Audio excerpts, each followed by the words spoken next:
Okay, so we're here today with Katie Griffin. Katie is obviously she has a background in nutrition, but she has a really, I think, a really cool job because she gets to make new food. And you work for a small company that probably none of us have ever heard about. Tell us, Kate, introduce yourself and tell us what you do. Yeah. Hi, everyone. My name is Katie Griffin. I'm a registered dietitian and I work for Kraft Heinz Foods on the food regulation and strategy team. Yeah, so everybody on the planet has had some craft product, right? Probably. Yeah, all right. So but you are not really involved in making products. You kind of have a unique role. But tell us a little bit about that. Yeah. So I work again on our food regulation and strategy team. My primary role is to ensure that all aspects of our food labels, all of our products are truthful, they're not misleading, they're compliant with federal regulations. So federal regulations are regulations that say what foods are and what they need to be called a certain type of food. So it's creating the nutrition facts information, the ingredient line, the allergen information, but it's also working with a cross-functional team. So marketers, product developers, food law, to establish and substantiate any kind of claims that we make on packaging. So any sort of good source of calcium or reduced fat, making sure that we're meeting those claims and we're able to substantiate them when we're questioned. Yeah, so we're in our nutrition under the 1000 class. We have a whole section on kind of consumer stuff, and we talk about what the food label is, but we really don't talk a lot about where all that data came from. And you're kind of the person, right? Or a team of Yeah, yeah. Yeah. Scarily, it is a lot of times just me and a team, but it's not just you push a button and this information is generated. There's a lot of thought and knowledge and experience that goes into, okay, these are the ingredients that are in the product. Does this make sense? What nutrients? Let's say you've got a reduced fat cheese, for example. Okay, well, you can expect there to be some sort of a vitamin A palmitate in there, which brings up the value that needs to be that's in the full fat cheese. So there's a lot of knowledge about food itself. But then again, also, what do consumers expect from this product? That's the bigger thing. If they're buying a reduced sodium or reduced fat food, what are they expecting to see on the label?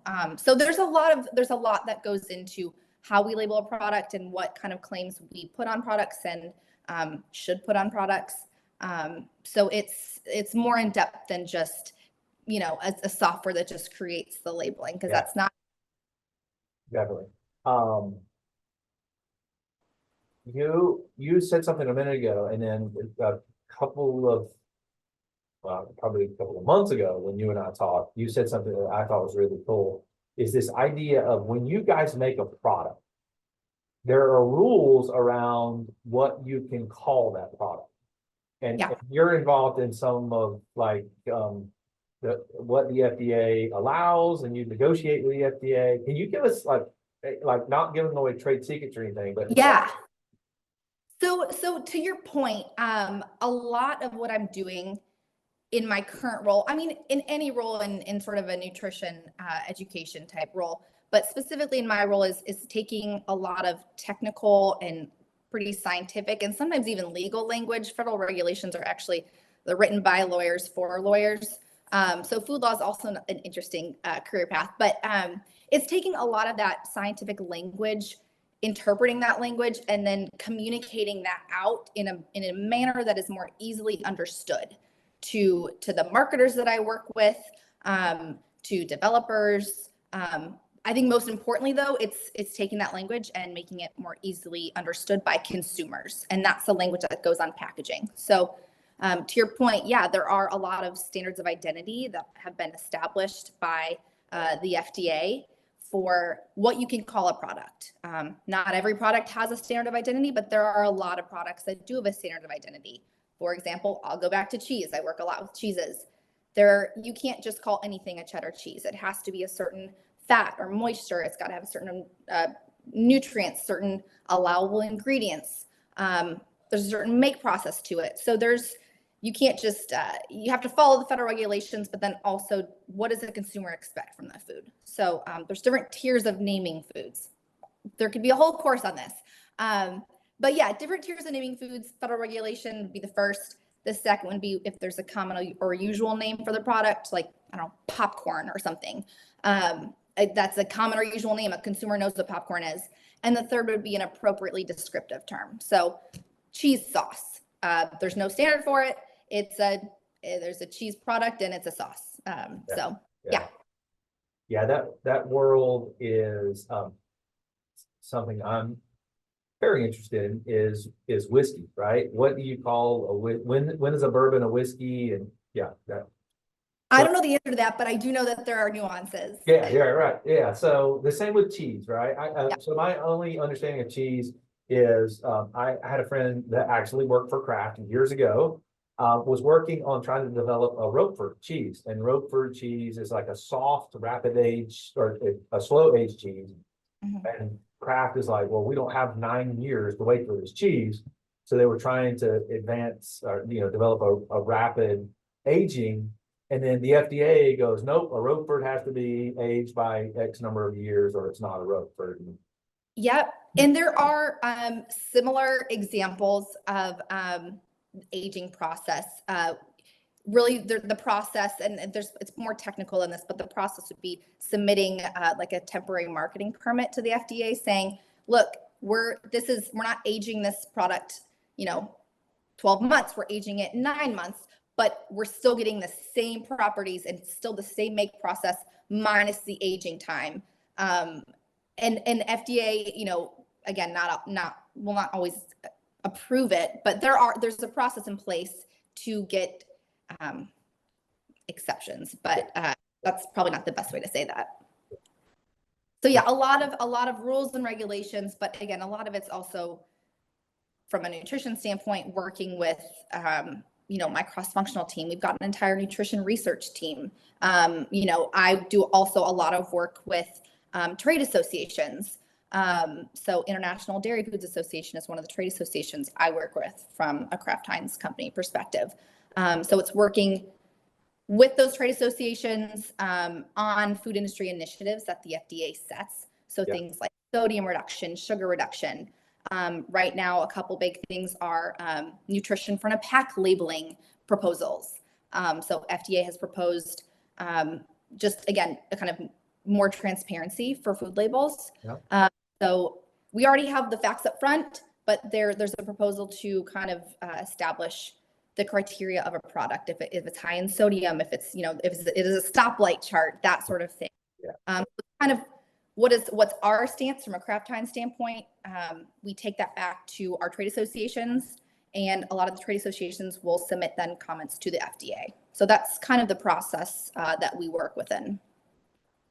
So what does your normal day look like? My normal day, it's kind of a mix of a lot of things. So for example, today I'm working on a couple brand refreshes for different products. So new formulations, I'm working on that nutrition labeling, ingredient labeling, allergen labeling, what kind of claims can we make on specific products that we have. Also working with our food law team. I run our natural team, our natural no artificial team. So we meet bi-weekly. And we've got separate connects on any product in our company that wants to make a natural or a no artificial claim needs to come through our committee. So we have a committee that looks at the formula, looks at all of our sub-ingredients, and we determine if it's appropriate to make a certain claim. No artificial sweeteners, no artificial preservatives, all natural, that sort of thing. And then I actually have a meeting with IDFA a little bit later today. We have a monthly connect, so it's food manufacturers, so General Mills, us, a few other companies are part of IDFA. We all call in each month, and we sort of get updates on FDA proposals and initiatives, and make some comments, work on some written drafts, for different proposals that we're advocating for. I've got that connect. And I think that's it for today. So it's like I said, a little bit of everything. Just depends on the day, but it's a really fun job, and I get to work remotely. I do travel a little bit just to get connects with our different sites. But yeah. So before we leave your job related discussion, is your pantry full of mac and cheese? You know what? Personally, I'm not a huge fan of like blue box mac and cheese. My kids do love Velveeta shells and cheese, so that we do have that in our pantry. I'm trying to think what my favorite product is. So I work primarily on our cheese products or dairy products. So our processed cheeses, our natural cheeses, which we've recently sold. I'm trying to think what else I work with. Desserts. So Jello brand. But we've got a lot of highly processed foods, but we also have a lot of things in the works. Just understanding consumer trends and trying to follow those trends and, in conjunction with industry and FDA initiatives. So again, trying to make our products a little bit more sustainable. Again, lowering the sodium. That's a tricky one. We could have a whole discussion about that too. But yeah. Yeah. It's an interesting Processed food is like the sodium is your friend, right? And it's kind of hard to get away from it. I will say, before I started working for a food manufacturer, it's very easy to judge processed foods. I think working in the food industry, you kind of understand all aspects. I mean, it's a tricky situation because there's a lot of things that come to play. Obviously, cost, sustainability. A large company like my company, making changes hard because it has a really, really large impact. Yeah. So you can't make a quick change overnight and then like the next day it's out in the market. Like that's just not how it works. Yeah. And then you also talk about like exporting foods. Different countries have different regulations and requirements and disclosures, and it's a whole thing. So I get it. So is this what you wanted to do when you were 18 years old? no, that's a great question. I was a nursing major first, actually. When I went to college, I was a nursing major. My freshman year, I knew I wanted to do something in the medical field, so I started with nursing, and I actually fell into nutrition. Didn't even know it was a major. It was an elective for nursing. I had to take an elective, and I've always been in sports, and I've been interested in nutrition, and so I thought, well, this would be a fun class. And I took it and I just fell in love with it. I had no idea at the time what I could do with it. But I changed my major to nutrition, and it was just interesting. Again, all through college, I had no idea what I was going to do with that major or that degree, but it was interesting. I really enjoyed it. It wasn't until after I graduated that I actually kind of was like, what do I do now? And so that's when I just started asking around, like, hey, can I shadow you? Can I do this? I ended up doing a dietetic internship about 6 months after I graduated college. And that's how I became a dietitian. And it was actually some of the same people I shadowed when I was getting experience to go do my internship that ended up being my connections to Kraft Heinz, which is interesting. Yeah. And so obviously you had some food science. You probably had a little bit of like policy and where all this stuff came from at the undergraduate level. But in your kind of unique role now, are there things from your undergrad and maybe even grad experience where you're like, yep, that's the stuff that really kind of I use every day? I think it's changed over time. I mean, now I'm getting further out from my undergrad, but I will say, I mean, working in the food industry, which I never thought I could work in or would work in, I do think back to my food science classes my senior year, and the food science lab. At the time, I was like, oh, I love to bake. This is great. But I had, even now, like thinking like too much salt versus, not enough salt. Like, what does that do to a product? Food safety aspects of it. So I will say my food science class is one thing I think back to often. Again, I think my metabolism classes I really enjoyed because it really does talk about a lot of different vitamins and minerals that we use all the time in the food industry, and foods that are inherently high in certain vitamins and minerals. So those are probably two of the big classes I think I look back to the most now. I think we get the question all the time. you know, when you're in a food science class, a food science lab, how is that different from a culinary, right? Culinary is about how can I make this dish delicious? Mhm. And food science has a whole lot broader question, like how can I make this healthy? How can I make this shelf life Yeah, sustainable? How yeah, can I make, you know, so there's a whole lot more that goes into that from a product development than here's how I can make my, you know, whatever I'm making delicious at that moment. Because salt and fat is really delicious. yes.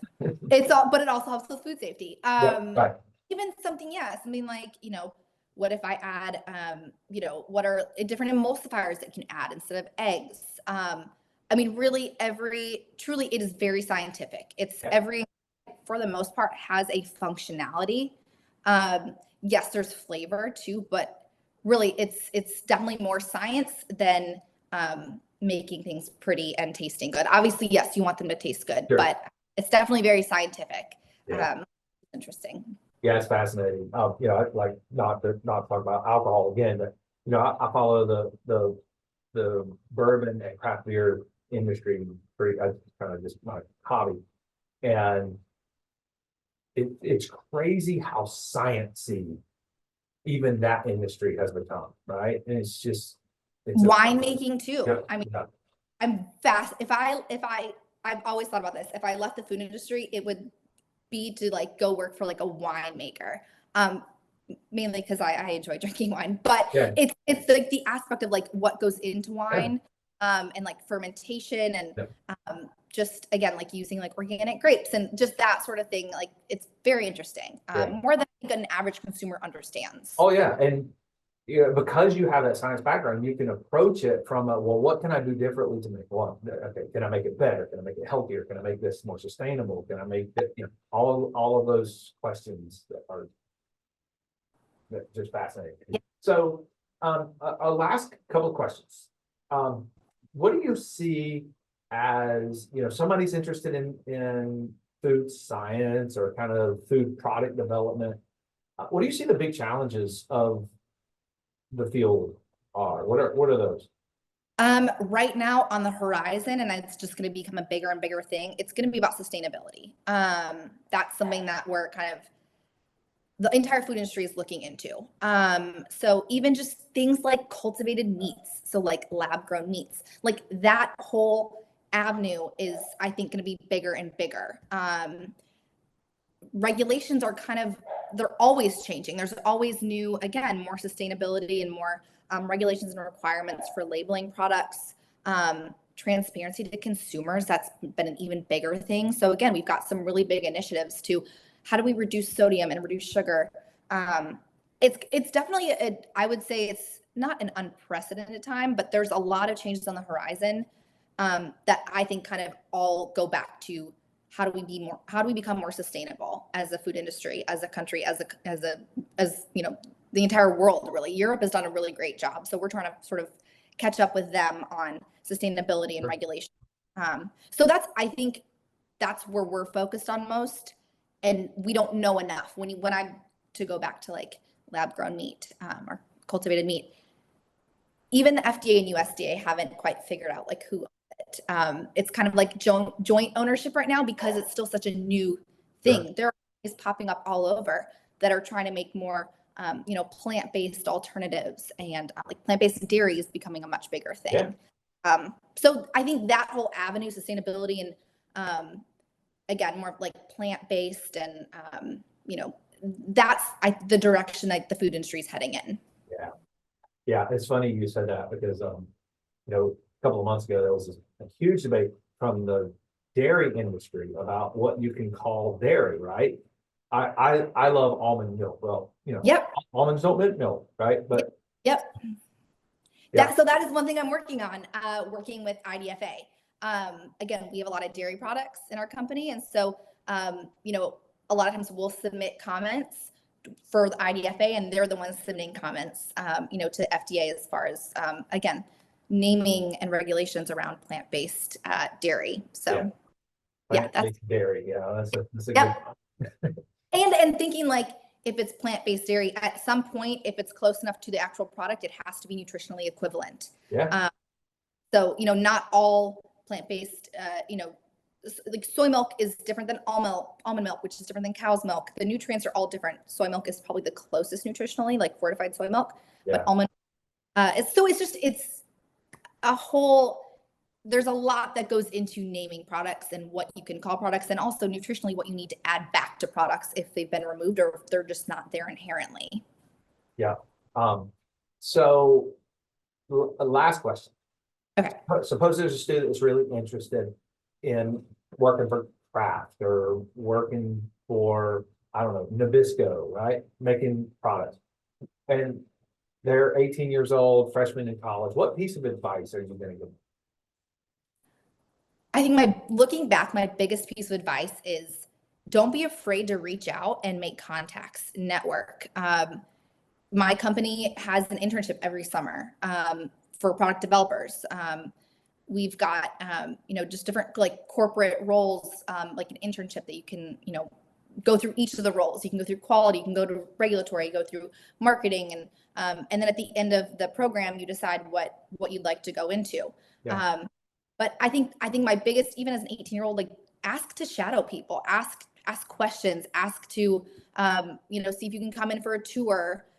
If you've got something nearby. I think that's how I got in the role I'm in today. I would have never known about working in the food industry. I mean, I was working in clinical when I moved back to Chicago and reached out and said, hey, like the one dietitian that I, volunteered under when I was 22, I said, hey, do you happen to know of anything? And she had a contact at Kraft at the time.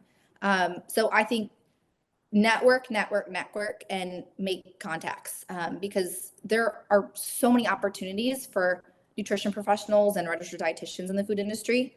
Whether it's nutrition communication, nutrition research, working in food regulations, which is what I do. My team is probably a third to 50% of us are dietitians. So it is a bigger role than you would even think for a dietitian, or even just a nutrition major or a food science major. All my developers did some aspect of like a food science degree. And it's a really cool, there's like candy making seminars. And it's really, when you look into different food manufacturers, Mars, General Mills, it's wild, the opportunities that are in the industry that you just don't know about. Yeah. And we walk through a grocery store and we just fill our grocery carts. We never think about where the stuff comes from, or the history that, goes into all of the thousands and thousands of products.